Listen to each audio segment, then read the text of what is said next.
Do you find yourself consistently putting things off? What about thinking that you know what another person is thinking when you actually don't? Well, these are forms of self-sabotage. So here to talk about her new book is Dr. Candace Seti. Welcome. Hi, Mary. Thank you for having me. Well, first tell us the title of your book and the purpose Um, of it. the self-sabotage behavior workbook. And really the purpose of it is to help people overcome their self-sabotage, find their confidence, their capabilities, and, live their best lives, be their best selves, be, the best version of themselves they can be without standing in their way. And it's interesting the way that you put it in the book. It's everybody does this. And there's sort of these I mean, you categorize certain types of how people sabotage, and they're very, Mhm. very interesting. But that everybody does it. And I love this quote that you have, that you put in sort of one of the chapters. Self-sabotage is when we say we want something and then go about making sure it doesn't happen. And that's Yeah. by Alice Cornan Selby, I believe. But Uh-huh. that's incredible. So speak to everybody does this. We're all together in this. Yeah, everybody does it. I mean, and I feel like I can say that because I have literally never met a person who doesn't do this, and frankly, everybody knows they do it. It's sort of this thing where I can bring it up in therapy with a client, and introduce the concept of self-sabotage, and everybody immediately goes, "Oh yeah, I totally do that," and it's almost like a joke, right? Like, of course, ha ha ha. I know I do that. And everyone tends to respond that way. Or you talk about, the different types of self-sabotage, the way we procrastinate, the way we overthink, the way we assume. And people are just like, oh yeah, yeah, I totally do that. And people are so aware of it, that it's almost like a joke, but they're not taking steps to do anything about it, and not realizing how negatively it's impacting their lives, and affecting their dreams, right? Preventing them from actually doing the things that they really want to do, or being the person that they really want to be, and how problematic that can be. Well, it's so interesting that you put it. It's almost become a term that is just, it's so common, self-sabotage. But we can, in your book, you sort of untangle these certain types of what self-sabotage, and some of them are very, very surprising, and you might not even know what sort of you categorize them, but there's also you put it in a way that there's also overlap. So Yeah. let's talk about the one of them, in which is the procrastinator. Mm-hmm. What procrastination is, but give me a sense of what procrastination is, but you might not feel like it is. There's something to the effect of like, and in the book where it's sort of well, I can only work under pressure. Yeah. So tell me about the procrastinator, Yeah. and give me an example of a behavior that they might find themselves doing often. I mean, most people can relate to this one. I always describe the procrastinator as the most relatable self-sabotage style, because most people know very clearly what procrastination is and what a procrastinator looks like. Even if they're not one, they can recognize it in somebody else. And, like you were saying, I talk about how procrastinators use this procrastination language. Like, I just really work better under pressure, or I really need a time crunch to get things done. And they use it to justify this behavior, to imply that this behavior is necessary, when in fact it's actually problematic and preventing them from moving forward. And this is probably similar to the example I use in my book, but you may have somebody, again, with this mentality of I work better under pressure. And I think the example I used was somebody who is trying to get a promotion, and he or she has, a big presentation due, and this presentation is definitely going to help them get the promotion. And the presentation's not for a week or two, and so they keep delaying their work on the presentation. They keep delaying.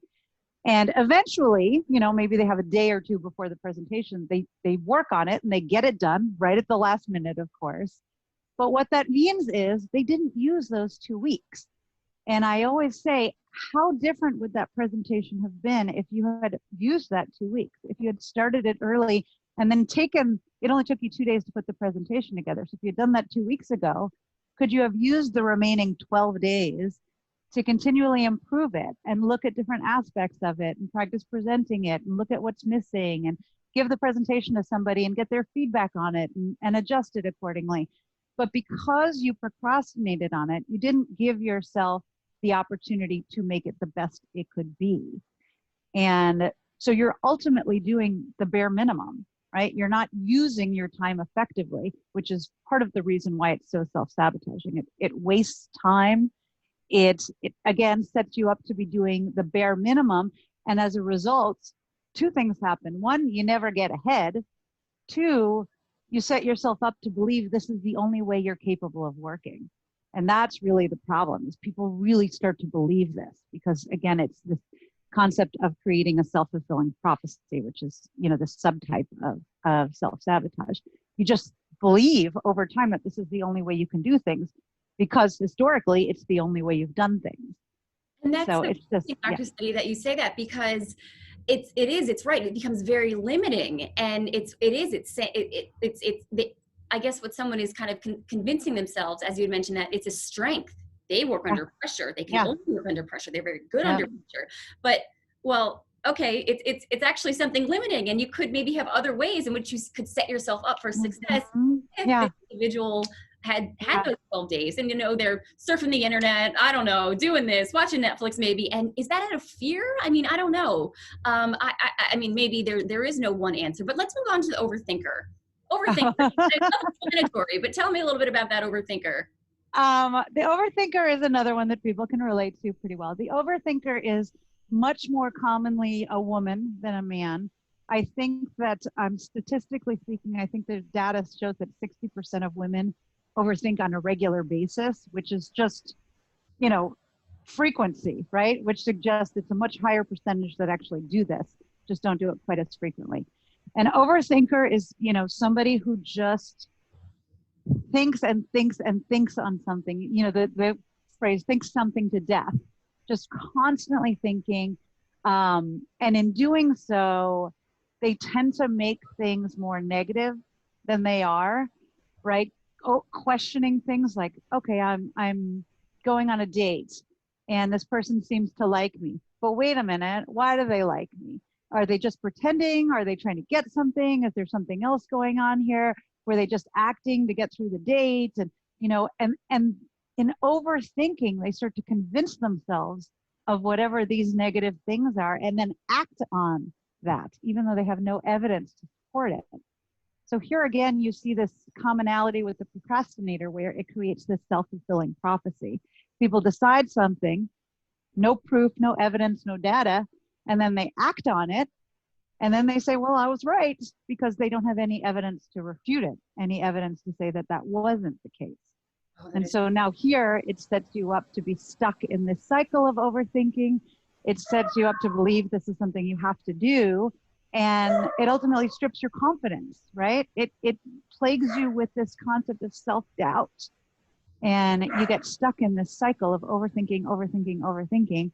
And, there's no way to get out of it, because there's no way to prove it wrong. Mm-hmm. You're eliminating the value of data by thinking this way. That's so, well, like you had said, right, there's no data to support this. And I know people who in our regular lives, we don't always look at data to support things and how things are calculated, but right, it sets you up for sort of disappointment. It becomes more something negative, and we don't want to have an inflative sense of like self or something, but man, to live in that space of having of negativity. Well, the assumer. Okay, this sounds a little bit like the assumer, but maybe some overlap. Like you said, the procrastinator, the overthinker, and there's a little bit of overlap, I assume. But let's go with the assumer. Well, there's a little bit of overlap, but the assumer is basically just deciding what's going to happen in the future before it happens. Right. And the token example of this is always somebody says, I'm not going to do that because I won't have any fun, and just decides that ahead of time before they do it. And so then they don't do it. Right. But now they have no ability to disprove that belief, because they're not doing it. They can't say, oh, look, when I do go, I do have fun, because they don't ever go. They don't allow themselves that situation. So they assume things. There's no point. I'm not going to succeed, so why bother? This is not going to happen, so there's no point in doing X, Y, or Z. And so they talk themselves out of things based on an assumption of something, again, not based on facts and data. And so again, it leaves them stuck and creates this self-fulfilling prophecy. It prevents them from taking action on things in their lives and closes them off to opportunity. And it's a real way that we keep ourselves stuck without realizing that we're keeping ourselves stuck, which is why it's so sabotaging. Well, I will say I know you have a lot of quizzes and work through kind of things. I found myself to be a little bit of an assumer Yeah. that way. And I will say I'm getting better. But, Good. my friends are dragging me out, telling myself I'm probably not going to have a good time. I'm a creature of habit. I like to do this, but man, it was shocking a little bit. Yeah. But I mean, I love how it says that this journal, it's an instructional guide that includes prompts to help you understand your triggers, visualization ideas to conquer negative thought cycles, mental exercises to strengthen your resolve, and strategies based on real life examples. Because like you said, everybody experiences this. So last 30 seconds that we have, what else would you like to tell us about your book, and where can we find it? Well, anywhere you can find books, which for most people, I guess, is Amazon these days. But and also on my website, I'll have a link to the Amazon page. But I think, the point that you just made about saying, okay, like I read about it and I'm definitely that. I think that's a really important takeaway because, my book is really about helping people conquer their self-sabotage. And you can't do that unless you understand what it is and how it operates. And so the first part of the book is really about helping people understand what their actual forms of self-sabotage are so that they can take that and then start to say, now that I know what that is, I'm going to look out for it. I'm going to fight it. I'm going to go about it and say, this is not going to overpower me anymore. But in order to do that, you need to know exactly what it is. And not everybody has that awareness. They may know they self-sabotage, but they may not know exactly how they do it. So I think that's a really, really important point that you made. Just kind of understanding how you do it is so key to moving forward. Right. Well, thank you so much, Dr. Seti. This really is. And we'll be sure to have a link to both your website and where we can find the book. And really, this was, I read it just,